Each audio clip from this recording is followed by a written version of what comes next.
At the time of the last review, we had been living for about a decade in a new normal characterized by proximity to the effective lower bound, with low interest rates, low growth, low inflation, and a very flat Phillips curve. If I could...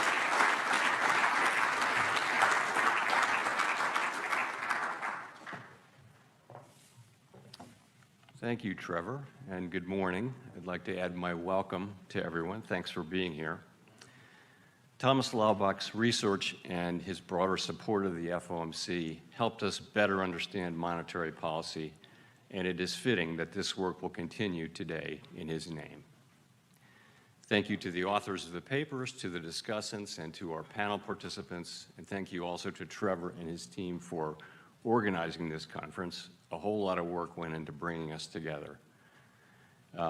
As in our last review, the 2025 review consists of three key elements: this conference, Fed Listens events at the reserve banks around the country, and policymaker discussions and deliberations supported by staff analysis at a series of FOMC meetings.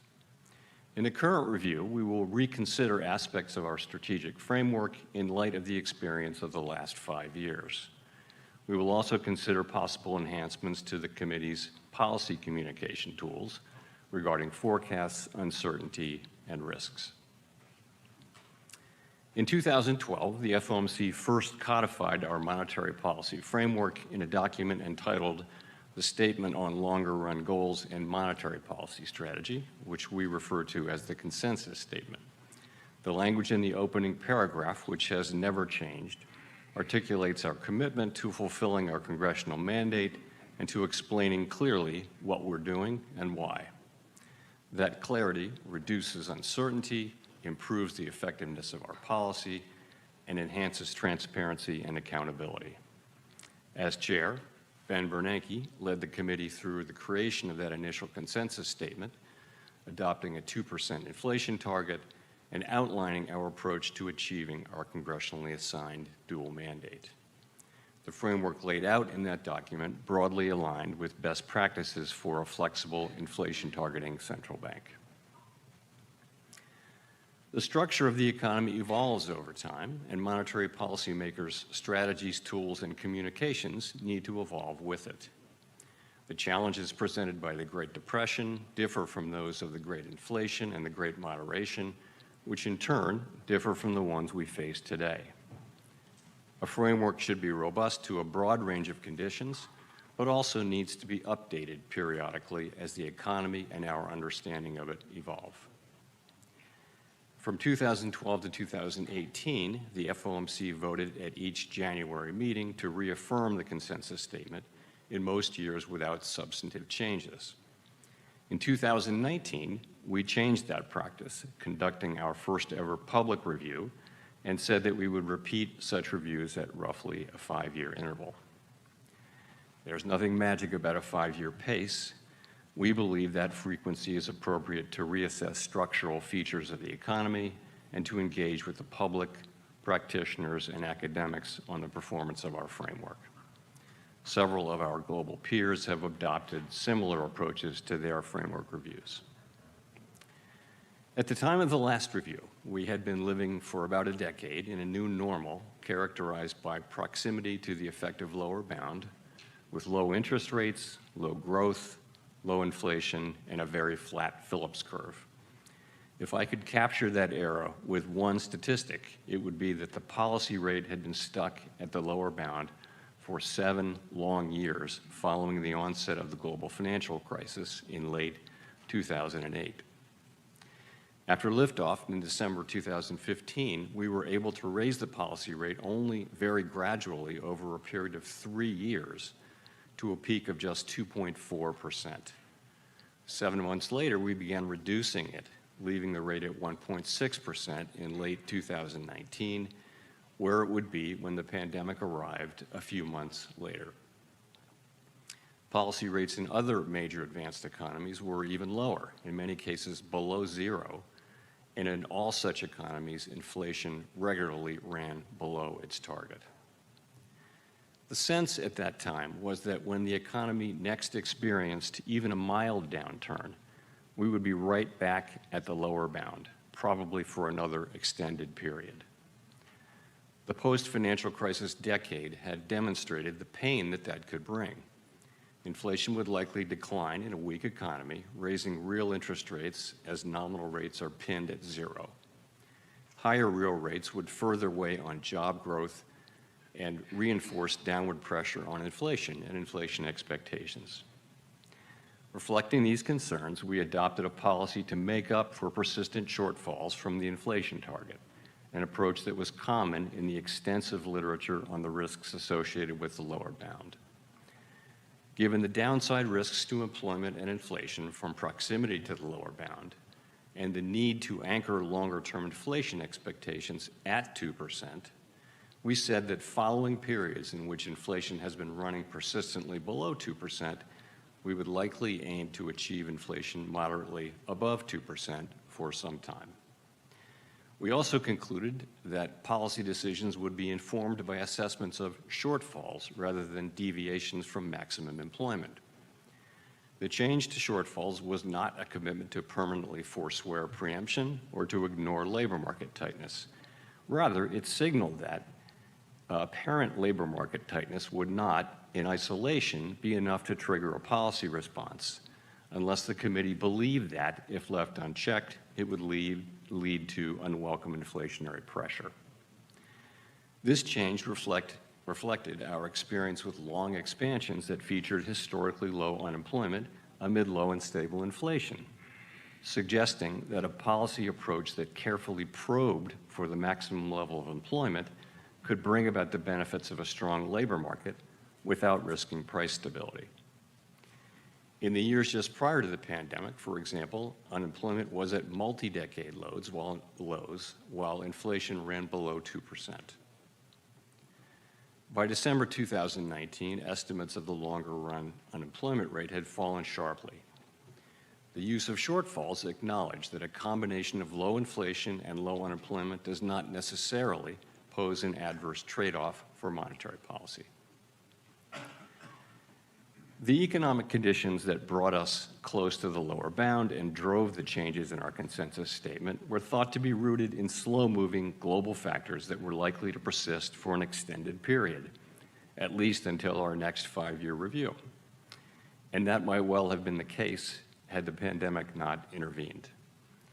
The idea of an intentional moderate overshoot proved irrelevant to our policy discussions and has remained so through today.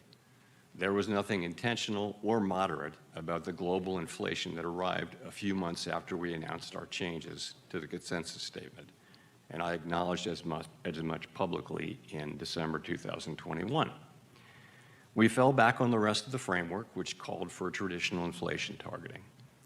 Through the end of 2021, FOMC participants continued to forecast that inflation was likely to subside fairly quickly in 2022, with only a moderate increase in our policy rate. That projection was consistent with other central banks with different frameworks and the vast majority of forecasters. When the evidence showed otherwise, we hiked 525 basis points over a period of 16 months.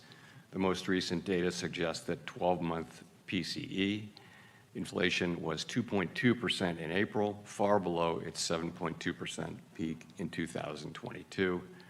And in a welcome and historically unusual result, as this room knows, this disinflation has come without the sharp increase in unemployment that has often accompanied a campaign of rate hikes to reduce inflation. The economic environment has changed significantly since 2020, and our review will reflect our assessment of those changes. Longer-term interest rates are a good deal higher now, driven largely by real rates, given the stability of longer-term inflation expectations. Many estimates of the longer-run level of the policy rate have risen, including those in the Summary of Economic Projections. Higher real rates may also reflect the possibility that inflation could be more volatile going forward than during the inter-crisis period of the 2010s. We may be entering a period of more frequent and potentially more persistent supply shocks, a difficult challenge for the economy and for central banks. While our policy rate is currently well above the lower bound, in recent decades, we have cut the rate by about 500 basis points when the economy is in recession. Although getting stuck at the lower bound is no longer the base case, it is only prudent that the framework continue to address that risk. While the framework must evolve, some elements of it are timeless. Policymakers emerged from the Great Inflation with a clear understanding that it was essential to anchor inflation expectations at an appropriately low level. During the Great Moderation, well-anchored inflation expectations allowed us to provide policy support to employment without risking destabilizing inflation. Since the Great Inflation, the U.S. economy has had 3 of its 4 longest expansions on record. Anchored expectations played a key role in facilitating these expansions. More recently, without that anchor, it would not have been possible to achieve a roughly 5 percentage point disinflation without a spike in unemployment.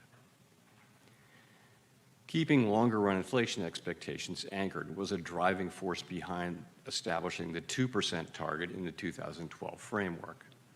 Maintaining that anchor was a major consideration behind the changes in 2020. Anchored expectations are critical to everything we do, and we remain fully committed to the 2% target today. In the current review, the committee is engaged in discussions about what we have learned from the experience of the past 5 years. We plan to complete consideration of specific changes to the consensus statement in coming months. We're paying particular attention to the 2020 changes as we consider discrete but important updates reflecting what we have learned about the economy and the way those changes were interpreted by the public. In our discussions so far, participants have indicated that they thought it would be appropriate to reconsider the language around shortfalls. And at our meeting last week, we had a similar take on average inflation targeting. We will ensure that our new consensus statement is robust to a wide range of economic environments and developments. In addition to revising the consensus statement, we will also consider potential enhancements to our formal policy communications, particularly regarding the role of forecasts and uncertainty. As we have been reviewing assessments of the 2020 framework and of policy decisions in recent years, a common observation is the need for clear communications as complex events unfold. While academics and market participants generally have viewed the FOMC communications as effective, there is always room for improvement. Indeed, clear communication is an issue even in relatively placid times. A critical question is how to foster a broader understanding of the uncertainty that the economy generally faces. In periods with larger, more frequent, or more disparate shocks, effective communication requires that we convey the uncertainty that surrounds our understanding of the economy and the outlook. We will examine ways to improve along that dimension as we move forward. So let me end by saying thank you again for being here. We've been looking forward to this. All of us have been looking forward to being with you today and having these conversations that will occur over the next 2 days. These discussions will help broaden and deepen our thinking about these issues, and they're critical to the success of these reviews. Thank you very much.